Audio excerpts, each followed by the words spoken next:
Si hay algo que nosotros no necesitamos demostrar, es el hecho de que vivimos en un mundo sujeto a la aflicción. Hay dolor, hay dificultades, hay tribulación, y esto es propio de un mundo caído. Y si a esto le añadimos que nosotros los cristianos también sufrimos por vivir en un mundo controlado por el príncipe de este siglo, donde todos sus valores, parámetros y todo va en contra de los valores y los parámetros de Dios. Entonces, hermanos, yo puedo afirmar sin conocerlos personalmente que no hay nadie aquí en este salón en esta mañana que no haya pasado, esté pasando o que vaya a pasar por momentos de dificultad, de aflicción y de dolor. Para nosotros los creyentes hay esperanza. Para nosotros los creyentes hay principios en la palabra de Dios que nos ayudan a lidiar con las dificultades mientras vamos pasando por este mundo. Y aquellos que conocemos al Señor estamos familiarizados con muchas de estas verdades.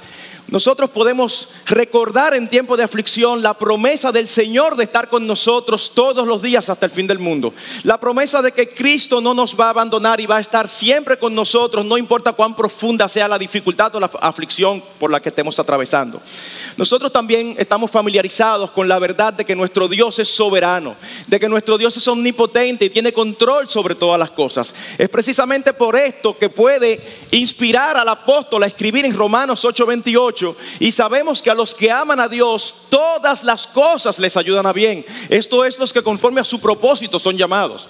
Y cuando nosotros estamos pasando por dificultades serias, nosotros siempre podemos recordar que en medio de esas dificultades, aunque nosotros no lo entendamos, Dios está allí dirigiéndolas para hacernos bien.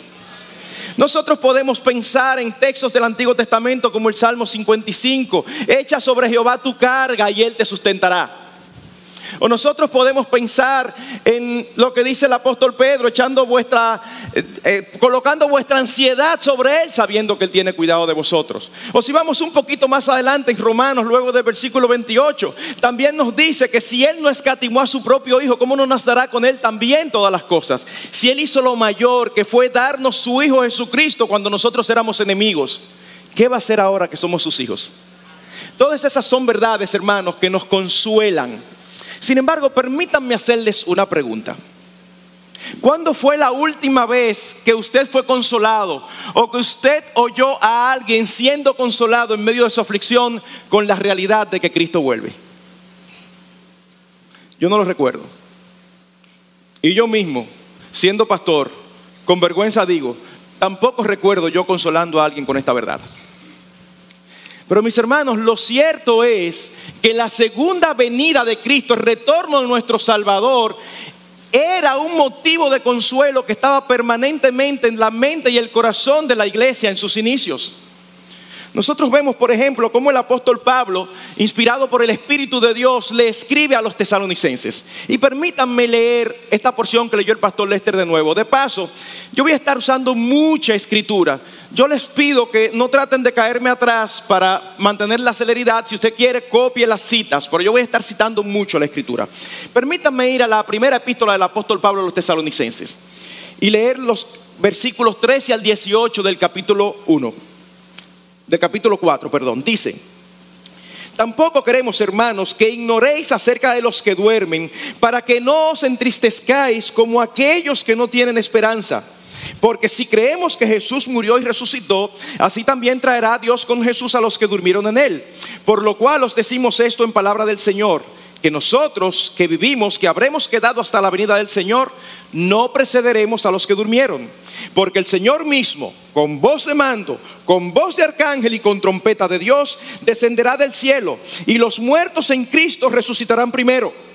Luego nosotros, los que vivimos, los que hayamos quedado, seremos arrebatados juntamente con ellos en las nubes para recibir al Señor en el aire, y así estaremos siempre con el Señor. Y luego de esto, fíjense lo que dice: por tanto, es decir, por esta verdad, por tanto, alentaos los unos a los otros con estas palabras. Luego sigue en el capítulo 5 y los primeros 11 versículos del capítulo 5 es hablando también de la segunda venida del Señor. Y concluye esta sección también con la misma exhortación a nosotros. 5:11 dice: por lo cual, animaos unos a otros y edificaos unos a otros, así como lo hacéis. ¿Qué motivó que el apóstol Pablo escribiera estas palabras a los tesalonicenses? Bueno, la iglesia en Tesalónica estaba bajo mucha presión, bajo mucha persecución y aflicciones. El apóstol Pablo nos dice en el capítulo 1 que ellos habían recibido la palabra en medio de gran tribulación. Y luego en el capítulo 2 nos dice que ellos habían padecido las mismas cosas que habían padecido las iglesias de Judea por causa del evangelio. Es más, según el capítulo 3, se nos dice que Pablo les envió a Timoteo de una manera especial y particular para que, a fin de que nadie se inquiete por estas tribulaciones, porque vosotros sabéis que para esto estamos puestos, porque os predecíamos que íbamos a pasar tribulaciones, como ha acontecido y como sabéis. Ya en la segunda epístola el apóstol Pablo da las gracias. ¿Y por qué da gracias? Dice: por vuestra paciencia y fe en todas vuestras persecuciones y tribulaciones que soportáis. Hermanos, la iglesia en Tesalónica era una iglesia bajo aflicción, bajo sufrimiento. Era una iglesia perseguida. Y el apóstol Pablo entendió pertinente recordarles el regreso de nuestro Señor Jesucristo como un motivo de consuelo y de esperanza para que ellos siguieran corriendo la carrera que tenían por delante. De hecho, las epístolas a los tesalonicenses son las epístolas que más ampliamente nos hablan en el Nuevo Testamento acerca del regreso del Señor. Una evidencia de esto es que la primera epístola, que consta de 5 capítulos, menciona la venida del Señor en cada uno de sus 5 capítulos. Y cuando pasamos a la segunda epístola, que tiene apenas 3 capítulos, una epístola corta, en los primeros 2 capítulos el apóstol trata el tema de la venida del Señor. Sí, hermanos, para la iglesia naciente, la venida del Señor era un tema importante. Pero no solamente era un tema importante, era un tema consolador. Ahora bien, las dificultades y aflicciones no era el único problema que había en Tesalónica. Ellos también tenían ciertas preocupaciones y ciertas aflicciones al estar influenciados por la filosofía de la época que le había tocado vivir. Parece que luego del nacimiento de la iglesia en Tesalónica, algunos de los hermanos habían partido, habían muerto. Y entonces, cuando ellos escuchaban hablar de que Cristo volvería, a ellos les preocupaba de qué iba a pasar con aquellos que habían muerto. Es como si en ellos estuviera la actitud de: ¡ay, se lo perdieron! O sea, Cristo vino y no estaban ahí, se lo van a perder.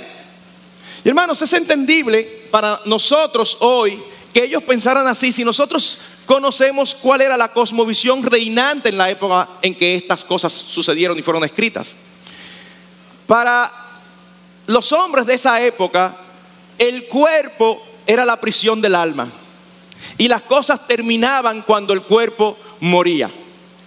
Unos de los grupos filosóficos de esa época, los epicúreos, lo manifestaban de esta manera: mientras vivamos, la muerte no existe para nosotros, y cuando la muerte aparezca, entonces nosotros ya no existimos.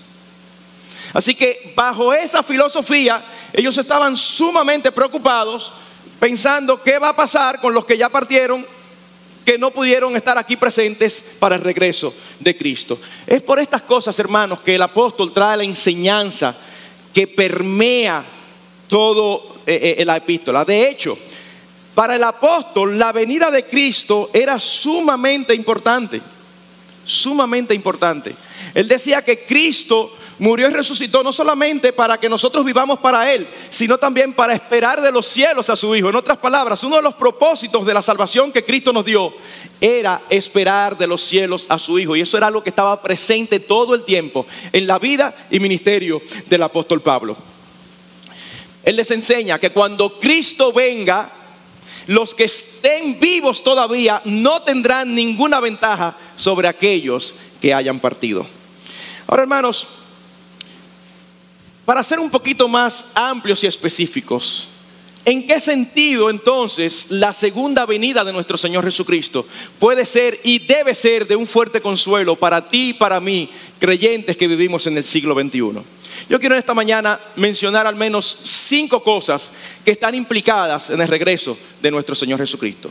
Y lo primero que quiero mencionar es, hermanos, que cuando Cristo vuelva, y siempre voy a decir esto, cuando Cristo vuelva, nunca más habrá aflicciones, tribulaciones y dolor para los suyos.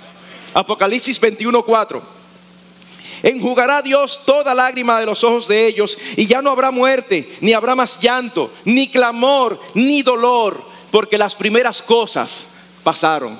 Y esto no es una verdad necesariamente nuevotestamentaria. Es posible que esto fuera citando Isaías capítulo 25:8, donde ya se nos había dicho: destruirá la muerte para siempre, y enjugará Jehová el Señor toda lágrima de todos los rostros. Hermanos, las lágrimas son el producto, son el resultado del dolor y el sufrimiento. Cuando Cristo venga, Él enjugará las lágrimas de todos nosotros. Y hermanos, la idea no es que en el cielo va a haber motivo de aflicción y cada vez que nosotros lloremos Cristo va a venir. No, mis hermanos, la idea es que en el cielo ya no va a haber motivos de dolor. Mientras yo pensaba en estas cosas, mis hermanos, pensaba en tantas cosas en las que uno se maneja en sus iglesias locales. Un hermano con cáncer por allí, otro con dificultades, otro sufriendo la muerte de un bebé recién nacido. Hermanos, nosotros nacimos para la aflicción, como dice el autor de Eclesiastés.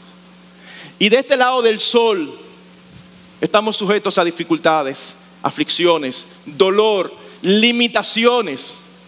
Yo pensaba, en estos días murió el hermano John Faris. Es un hermano que vivía en la Florida.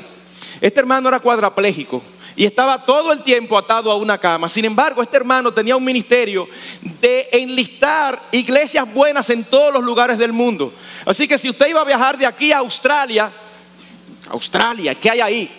Bueno, usted entraba a la página de John Faris y usted encontraba una recomendación de cuáles buenas iglesias usted podía encontrar allí. Bueno, mis hermanos, este hermano no salía de su cama, no podía moverse. ¿Ustedes saben qué? Cuando Cristo venga, nunca más va a tener esas limitaciones. Yo pensaba en los hermanos y hermanas de nuestra congregación. Yo pensaba en las hermanas mayores, que uno las ve que vienen entrando aquí y caminando desde allá hasta aquí duran muchísimos ratos para llegar a sus asientos. Mis hermanos, no va a haber ya esas limitaciones. No va a haber dolor, no va a haber aflicción.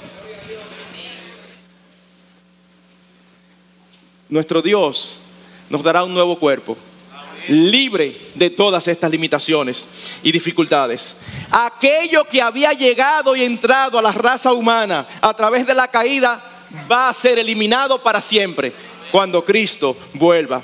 Y al mismo tiempo que va a desaparecer toda aflicción, nosotros estaremos en un estado permanente y eterno de gozo, paz y deleite pleno.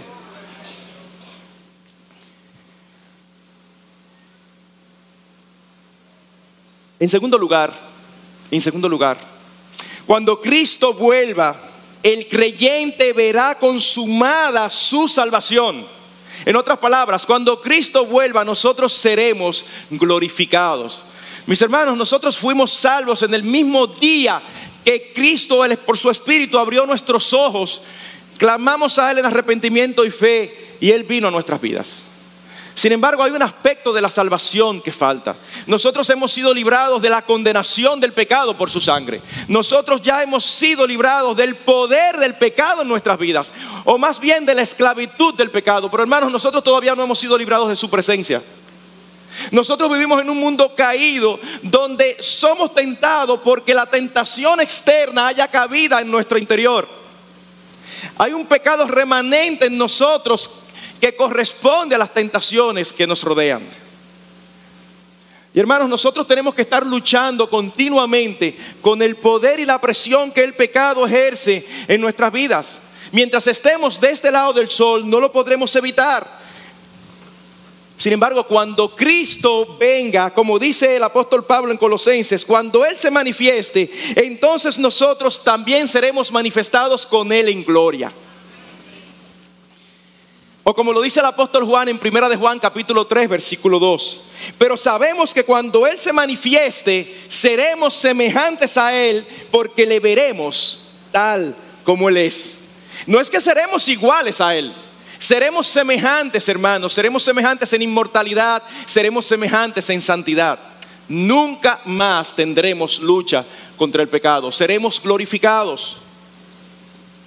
Y hermanos, si hay un texto que lo expresa de una manera que a mí me impresiona, es Romanos capítulo 8. Permítanme leer del versículo 17 al 23. Y si hijos, también herederos, herederos de Dios y coherederos con Cristo, si es que padecemos juntamente con Él, para que juntamente con Él seamos glorificados. Pues tengo por cierto que las aflicciones del tiempo presente no son comparables con la gloria venidera que en nosotros ha de manifestarse. Porque el anhelo ardiente de la creación es el aguardar la manifestación de los hijos de Dios. Porque la creación fue sujetada a vanidad, no por su propia voluntad, sino por causa del que la sujetó en esperanza. Porque también la creación misma será libertada de la esclavitud de corrupción a la libertad gloriosa de los hijos de Dios. Porque sabemos, oigan esto hermanos, sabemos que toda la creación gime a una, y aún está con dolores de parto hasta ahora. Y no solo ella, sino que también nosotros mismos, que tenemos las primicias del Espíritu, nosotros también gemimos dentro de nosotros mismos, esperando que la adopción, la redención de nuestros cuerpos. Hermanos, en el versículo 17 se nos dice que nosotros somos herederos de Dios y coherederos con Cristo, y como tales no solamente padeceremos juntamente con Él, sino que también juntamente con Él seremos glorificados. Pero más adelante se nos dice en el 18 que las aflicciones de este tiempo presente no son comparadas con la gloria venidera que en nosotros ha de manifestarse. Es como si pusiera ambas cosas en una balanza. Por un lado las aflicciones, por otro lado la gloria y la liberación y la redención final que nos espera. ¿Y qué sucede? Obviamente hay un desbalance. Es como las aflicciones aquí, la balanza pesa demasiado. La gloria que en nosotros ha de manifestarse no tiene comparación con las aflicciones que nosotros sufrimos en el tiempo presente. No importa qué tan fuerte nosotros las encontremos. Hermanos, pero lo más maravilloso de esto es ver que toda la creación es como una fábula donde las cosas inanimadas adquieren vida y como a los animales se le da personalidad. En este texto dice que toda la creación gime, anhela con dolores de parto la redención de los hijos de Dios. Porque hermanos, la creación está sujeta a nosotros. Cuando Adán cayó, ¿cómo se manifestó la condenación de Dios en las vidas? El juicio de Dios sobre Adán y Eva fue manifestado en la naturaleza. Es como si la naturaleza dijera: nosotros estamos metidos en este lío no por culpa nuestra, sino por culpa de ustedes. Pero cuando Cristo venga y seamos redimidos por completo, cuando seamos glorificados, transformados, aún la creación se alegrará y se gozará. ¡Wow! Increíble. El apóstol Pablo lo expresa de otra forma en Filipenses capítulo 3 versículo 20 a 21. Mas nuestra ciudadanía está en los cielos, de donde también esperamos al Salvador, al Señor Jesucristo, el cual transformará el cuerpo de la humillación nuestra. ¿Para qué? Para que sea semejante al cuerpo de la gloria suya, por el poder con el cual puede también sujetar a sí mismo todas las cosas. Hermanos, yo no sé tú, pero de verdad, pensar que va a llegar el día en que yo no tenga que lidiar con mi pecado, eso es un sueño. Romanos 7, ¿ustedes recuerdan? Sí, el gran apóstol Pablo: no hago lo que quiero, sino lo que no quiero, eso hago. Y entonces encuentro que el mal está en mí. Hermanos, ¿no es esa la realidad de todo creyente? Echarse la vida entera lidiando con sus propios pecados. Bueno, pastor, pero si tú estás lidiando con tus pecados, entonces tú debes de procurar estar más cerca de Dios. Claro que debo de procurar estar más cerca de Dios, pero déjame decirte algo: mientras más cerca de Dios, más conscientes somos de nuestros pecados. Porque mientras más nos acercamos a la luz, más evidentes son nuestras faltas.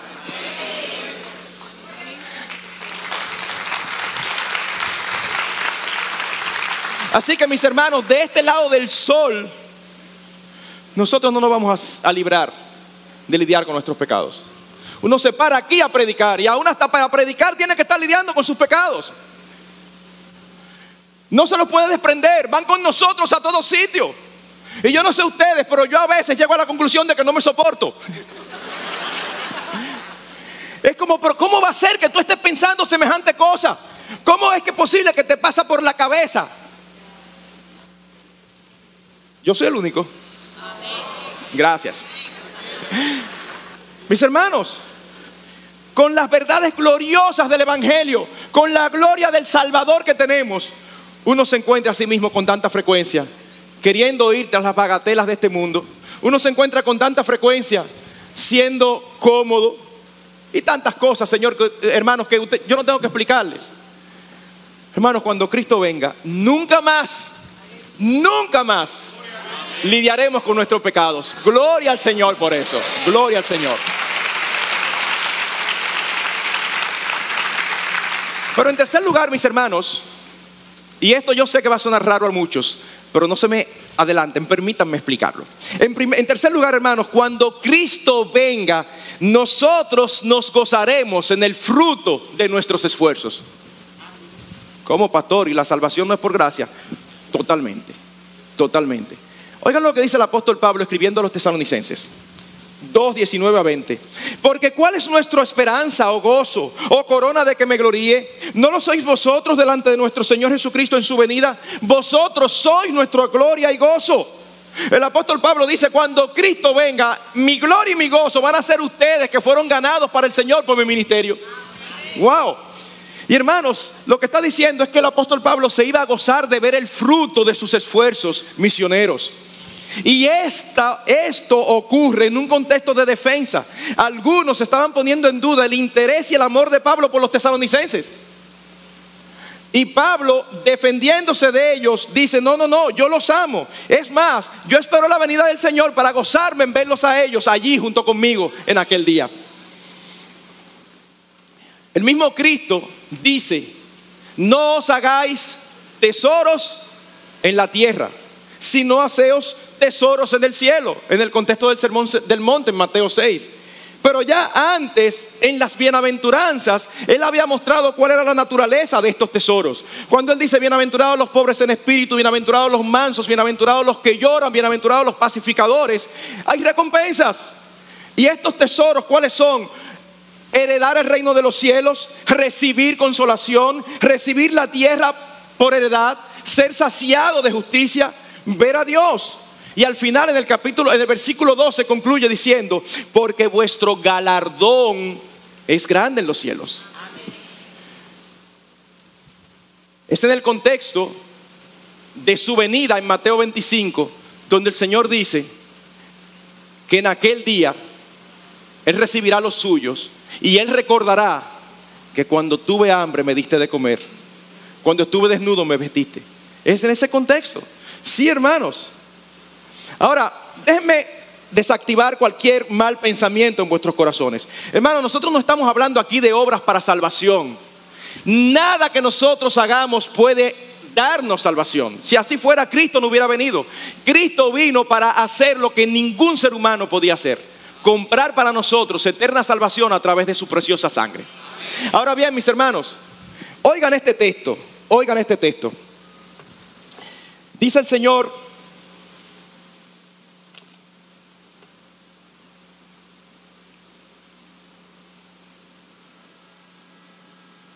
bueno, lo perdí.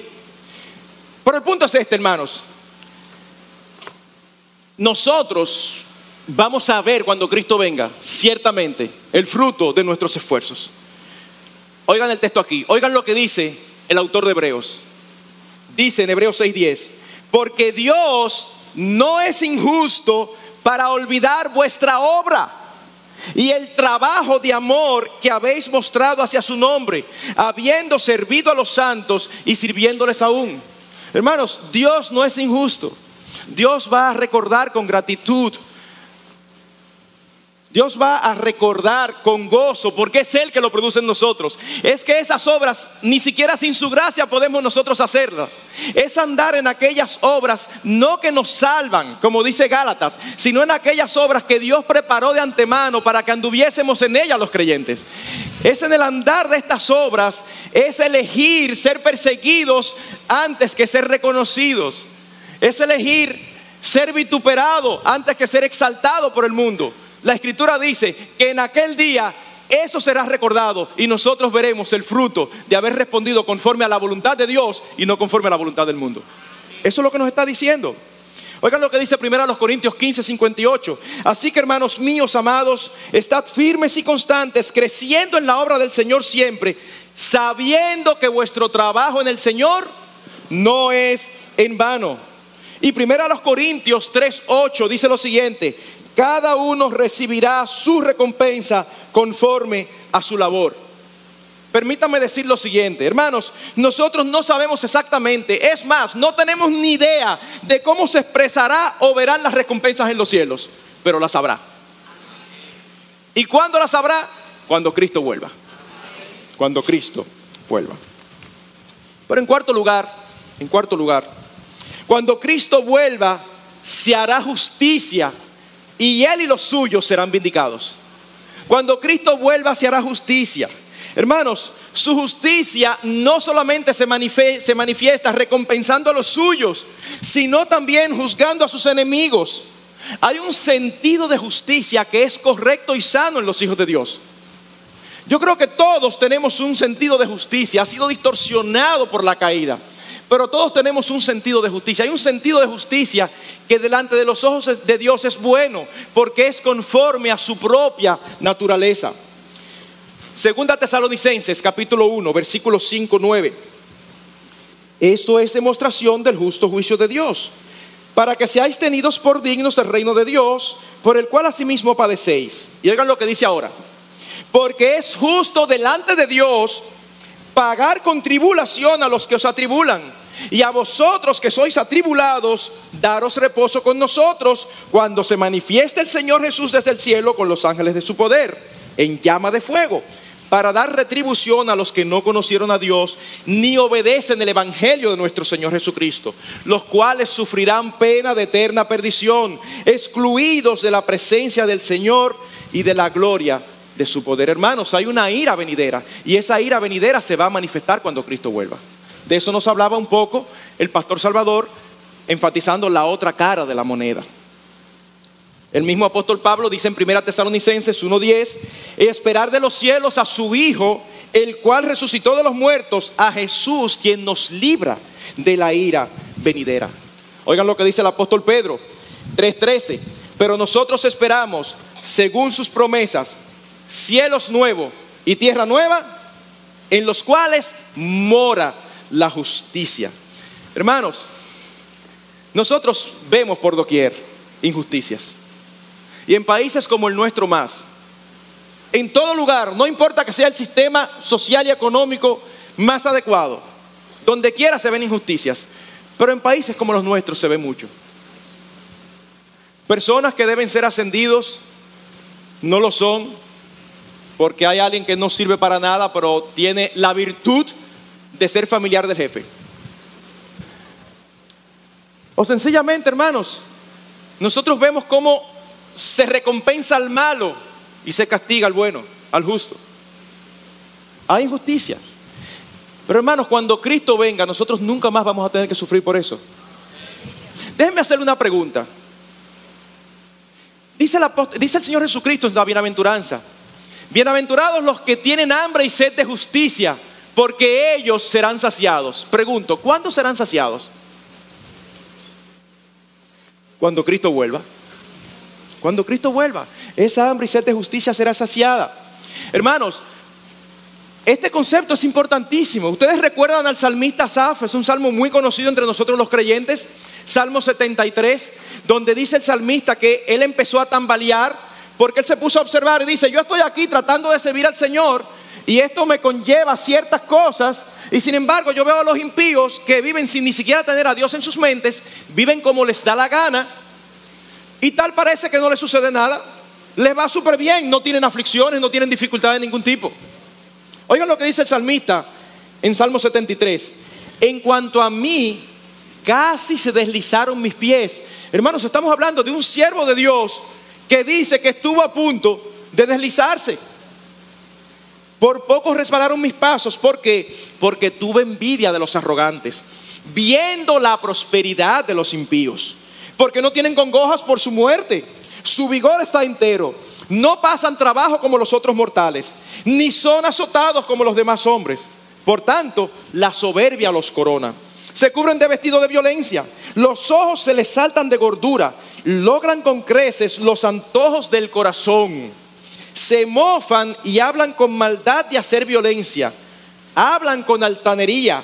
Ponen su boca contra el cielo y su lengua pasea la tierra. Lo que le está diciendo es que conocía hombres como conocemos tú y yo, que hablan a boca llena contra el Señor, que son injustos, y parece que todo le va bien, parece que todo funciona. Y Asaf estaba a punto de decir, pero no vale la pena, Señor. Sin embargo, oh glorioso versículo 17, dice, hasta que entrando en el santuario de Dios, lo primero que él hizo fue acudir a Dios a buscar la realidad de las cosas, no en su propia imaginación. Hasta que entrando en el santuario de Dios, ¿qué sucedió? Comprendí el fin de ellos. Hermanos, yo no estoy diciendo aquí que Asaf entendió acerca de la segunda venida de Cristo. Esa no es la idea. La idea es que independientemente de cómo lo entendiera, su corazón halló consolación porque entendía que no importa lo que tuvieras, esos que son injustos y que blasfeman contra Dios, algún día serán juzgados. Ese es el punto. Cuando nosotros vamos al libro de Apocalipsis, nosotros vemos con frecuencia cómo los mismos santos claman que el Señor haga justicia. Apocalipsis capítulo 6, versículos 9 y 10. Cuando abrió el quinto sello, vi bajo el altar las almas de los que habían sido muertos por causa de la palabra de Dios y por el testimonio que tenían. Y clamaban a gran voz diciendo, ¿hasta cuándo, Señor santo y verdadero, no juzgas y vengas nuestras sangres en los que moran en la tierra? Más adelante en el capítulo 16, versículos 5 y 6, y al ángel de las aguas que decía, oí al ángel de las aguas que decía, justo eres tú, oh Señor, el que eres y el que eras, el santo. ¿Por qué? Porque has juzgado estas cosas. Por cuanto derramaron la sangre de los santos y de los profetas, también tú les has dado a beber sangre, pues lo merecen. 19, 1, 2. Después de esto oí una gran voz de multitud en el cielo que decía, aleluya, salvación y honra y gloria y poder son del Señor nuestro Dios. ¿Por qué? Porque sus juicios son verdaderos y justos, pues ha juzgado a la gran ramera que ha corrompido a la tierra con su fornicación y ha vengado la sangre de sus siervos de la mano de ella. Hermanos, fíjense la gloria de centrarse en lo más importante. La gran ramera, ¿quién es? No, yo no sé, no estamos aquí para eso. Pero sea quien sea, es mala, es contra el pueblo de Dios y Dios lo va a juzgar. Eso es todo lo que necesitamos saber. Principalmente. Ahora, mientras decimos esto, quizás alguno de ustedes puede estarle pasando por la mente el sermón de Salvador anoche. Pastor, pero ¿y cómo conciliamos eso? O déjenme ponérsela todavía un poquito más complicado. ¿Qué hacemos entonces con las palabras de Cristo en la cruz? Padre, perdona a los que no saben lo que hacen. O con las palabras de Esteban cuando estaba siendo lapidado, que decía, Señor, no les tomes en cuenta este pecado. Bueno, mis hermanos, eso era una manifestación de lo que decía Salvador anoche. Eso era una manifestación de la compasión y la misericordia que nosotros tenemos que tener hacia el perdido. Pero tanto Cristo como Esteban sabían que la única manera de alcanzar perdón era arrepintiéndose de sus pecados y viniendo al Señor.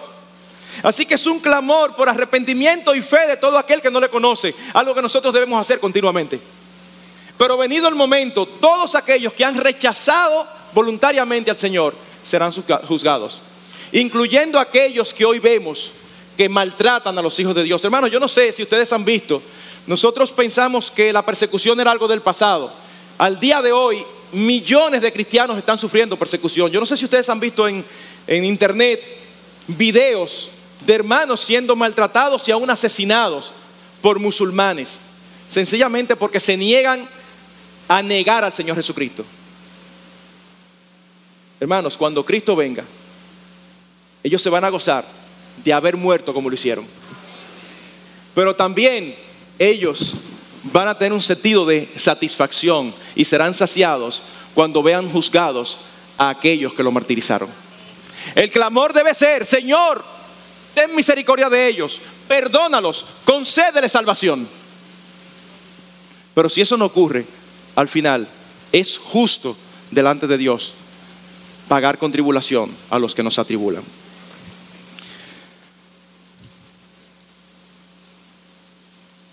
Ahora, mis hermanos, ustedes recuerdan una palabra que Salvador ha mencionado varias veces: Maranata. Maranata es una palabra aramea que aparece en 1 Corintios 16:22. Es una transliteración, es decir, no una traducción. Se tomó esa misma palabra del arameo y se introdujo allí. Y es una palabra que significa: el Señor viene, o ven, Señor Jesús. Era un saludo continuo entre los hermanos al principio de la iglesia cristiana. Maranata, Cristo viene, recordándolo. Ahora, algunos piensan, por el contexto, que aún este clamor de venida está ligado al juicio. Porque inmediatamente antes dice: el que no amare al Señor Jesucristo, sea anatema. Maranata, el Señor viene. Algunos piensan que es: el Señor viene para juzgar a todos aquellos que no le aman. Pero en quinto y último lugar, y hermanos, de verdad, es un decir. Pero si usted no se va a recordar de todo lo que yo he dicho, no hay problema. Pero hermanos, no olvide esto que viene. No olvide esto que viene, porque esta es la esencia de la segunda venida de nuestro Señor Jesucristo. Cuando Cristo vuelva, va a ocurrir lo más importante y significativo de todo. Nosotros nos encontraremos con Él para estar con Él para siempre. Hermanos, este es el centro. Cuando Sujel predicaba anoche decía: el protagonista es Él, el centro es Él. Sí, hermanos, todas las otras cosas son verdad y son estimulantes para nosotros.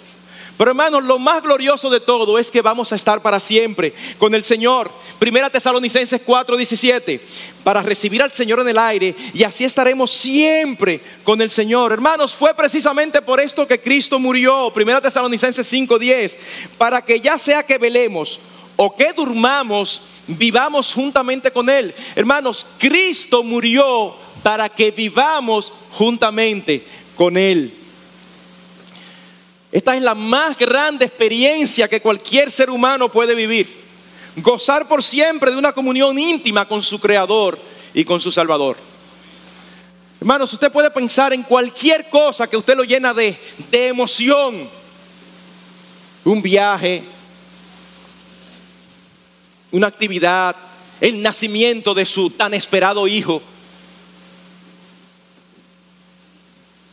Pero hermanos, nada se compara, ni de cerca, con lo glorioso que será tener una comunión perfecta con nuestro Señor Jesucristo por el resto de nuestras vidas.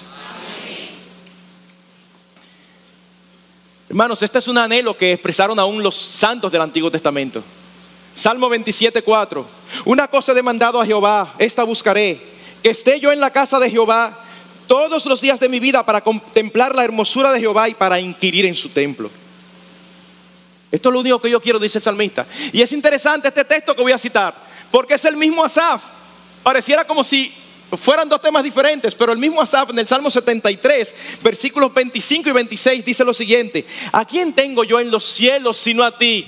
Y fuera de ti nada deseo en la tierra. Mi carne y mi corazón desfallecen, mas la roca de mi corazón y mi porción es Dios para siempre. Hermanos, esta fue la promesa que el Señor Jesucristo hizo a los suyos. Ustedes recuerdan en Juan 14 cuando empezó a decir: me voy, pero no se preocupen que yo los voy a mandar al Consolador. En Juan 14:3, Cristo les promete a los suyos: vendré otra vez y yo os tomaré a mí mismo, para que donde yo estoy, vosotros también estéis. Y más adelante, en la conocida como la oración intercesora en Juan 17, esto es glorioso, hermanos. Juan 17, versículo 24, el Señor Jesucristo ora al Padre de esta manera. Escuchen: quiero que donde yo estoy, también ellos estén conmigo. ¿Para qué? Para que vean mi gloria que me has dado, Y hermanos, cuando Cristo venga, Dios va a contestar la oración de su Hijo. Nosotros vamos a ver la gloria. Hermanos, cuando nosotros leemos esto, uno puede tener cierta sensación, porque si usted escucha a algún ser humano diciendo, no, yo quiero que fulano venga para que fulano vea lo grande que yo soy, a uno le da eso como cierta sensación, como ven acá, ahí está vanagloria. Bueno, mis hermanos, el asunto es que con Cristo, que es Dios encarnado, Emmanuel, no es una vanagloria, es una realidad, y Él es veraz. No hay nada más glorioso que Cristo mismo. Así que, hermanos, esa es nuestra gran esperanza. Cuando Cristo venga, estaremos para siempre con el Señor. Hermanos, déjenme recordarles lo siguiente. Nosotros no estamos esperando un evento. Nosotros estamos esperando a una persona. No es el evento de la segunda. Estamos esperando a Jesucristo, nuestro Salvador. En aquel día nosotros le veremos cara a cara. Ya no andaremos nunca más por fe, sino por vista. Hermanos, es difícil pensar que uno diga, no vamos a necesitar la fe, porque la fe es algo como que tiene virtud o algo que uno aprecia, que uno valora mucho, por decirlo de alguna manera. Sin embargo, no vamos a necesitar la fe, porque lo veremos cara a cara. Él será admirado y glorificado por todos los suyos, como dice el apóstol en 2 Tesalonicenses 2:10. Hermanos, nosotros tendremos la eternidad completa para cumplir el propósito por el cual nosotros fuimos creados. Ustedes han escuchado mucho esto. ¿Para qué Dios nos creó? Dios nos creó para su gloria y para que tuviéramos comunión con Él. Cuando Cristo venga, daremos gloria por los siglos de los siglos a nuestro Señor y Salvador, y gozaremos de la comunión íntima y permanente con Él, sin obstáculos, sin interrupción, sin la presencia del pecado en nuestras vidas. Y nosotros vemos en el Apocalipsis escenas impresionantes de adoración. Impresionantes. Todo el mundo cantando, alabando, dando gloria a Dios. Algunos tirando sus coronas a los pies del Señor. Otros dando gloria al Cordero que fue inmolado desde antes de la fundación del mundo.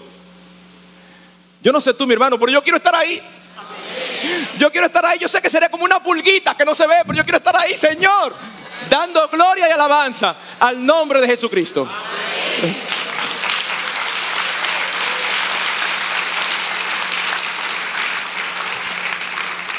Charles Spurgeon, en una compilación que hace comentando los salmos, los tesoros de David, él cita a un santo del pasado diciendo lo siguiente: ¿qué gozo hay sin Dios?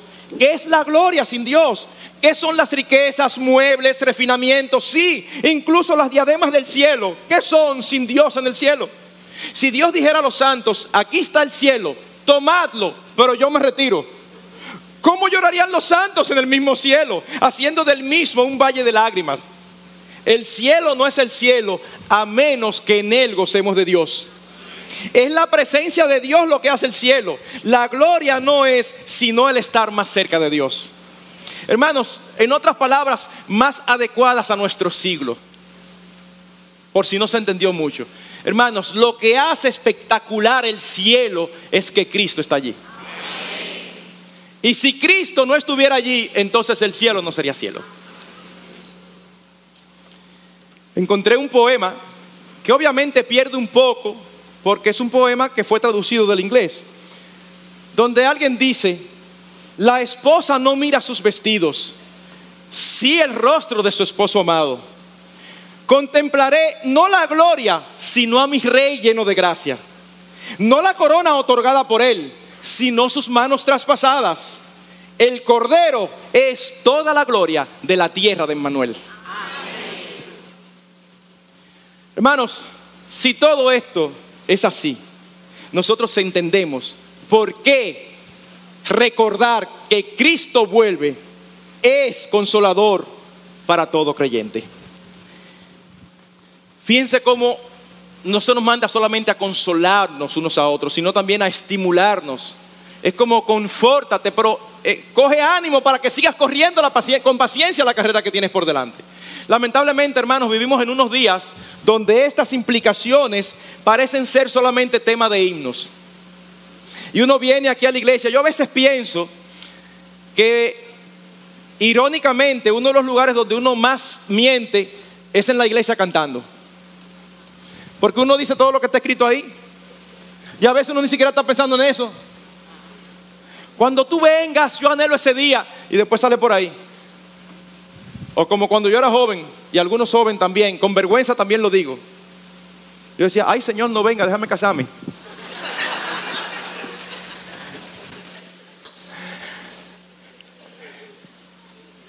No es la idea. Señor, ven en los himnos, ven mañana, te espero con los brazos abiertos. Pero tengo proyectos. No, mis hermanos, no es un tema solamente de himnos. Debe ser algo que moldee nuestras vidas aquí y ahora. Ahora notemos algo interesante. No es un consejo, una sugerencia o una recomendación la que el apóstol Pablo está dando. Es un mandato. Y nosotros estamos acostumbrados a los mandatos en las Escrituras, pero por alguna razón lo hemos olvidado. Es un mandato de Pablo. Alentaos, animaos, confortaos unos a otros con estas verdades.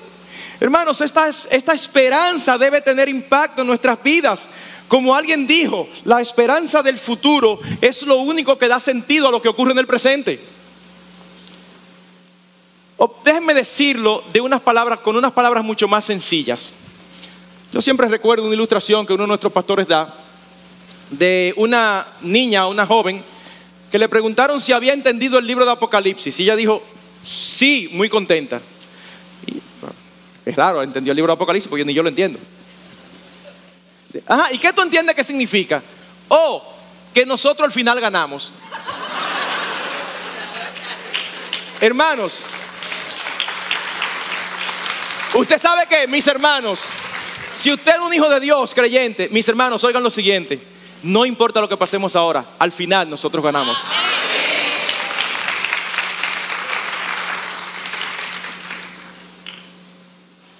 Es común escuchar a personas en la vida diaria y a veces en televisión, en películas. Es común escuchar a personas tratando de consolar a otros de esta manera, pasándole la mano. No te preocupes, que todo va a salir bien. Y cada vez que yo escucho eso, yo a veces hasta me molesto un poco, porque digo, ¿en base a qué? A veces son personas que están moribundas y los familiares saben que no hay salida, a menos que Dios haga un milagro. Y ellos le dicen, para que el familiar se sienta tranquilo, no te preocupes, que todo va a salir bien, sabiendo que se va a morir al otro día. Hermanos, no, la verdadera consolación del cristiano no viene de un deseo de nuestros corazones, viene de una verdad objetiva, real, como que tú y yo estamos aquí. Cristo vuelve. Amén. Y eso debe ser lo que nos consuele. Hermanos, con la autoridad de la palabra de Dios, por su seguridad, de su inmutabilidad, yo les puedo decir, no importa, hermano, lo que nosotros estemos pasando hoy, o lo que hayamos pasado ayer, o lo que nos espera pasar mañana por este lado del sol. ¿Ustedes saben qué? Con toda certeza y con la autoridad del Espíritu de Dios, yo le digo, todo nos saldrá bien. Al final, en última instancia, a los hijos de Dios, todo les saldrá bien. Nosotros no sabemos cuándo será. Es más, ni siquiera sabemos si nos tocará estar vivos cuando Cristo venga. Pero mi hermano, si tú o yo morimos antes de que Cristo venga, déjame recordarte, tú no te lo vas a perder ese evento. Tú no te vas a perder la venida. Tú no te vas a perder estar allí, porque Tesalonicenses dice que los muertos en Cristo resucitarán primero para recibir al Señor conjuntamente con los que estén vivos. Así que Él puede venir mañana, dentro de 5 años, dentro de 10, dentro de 50, dentro de 100. Nosotros no lo sabemos, pero mis hermanos, cuando Él venga, tú y yo vamos a estar allí. ¿Entendemos ahora por qué la iglesia primitiva se saludaba Maranata? Cristo viene, Cristo viene. Hermanos, debe ser el sentir de nuestros corazones continuamente, el mismo sentir de Juan en el Apocalipsis. Y a mí me encanta la forma en que está expresado. Dice Apocalipsis capítulo 22, versículo 20: el que da testimonio de estas cosas dice, ciertamente vengo en breve. El apóstol Juan está escribiendo y dice, el que da testimonio de estas cosas, Cristo, dice que viene en breve. Y él no puede evitar añadir un comentario suyo: ay sí, Señor, ven. Eso es, así es que termina el Apocalipsis. Él no puede evitar, él se emociona, dice, sí, ven, Señor Jesús. Hermanos, el retorno de Cristo debe ser para nosotros una gran esperanza y un gran motivo de consuelo hoy. Ven, bendito Señor Jesús. para gloria de tu nombre y para regocijo y deleite del pueblo que aquí te espera.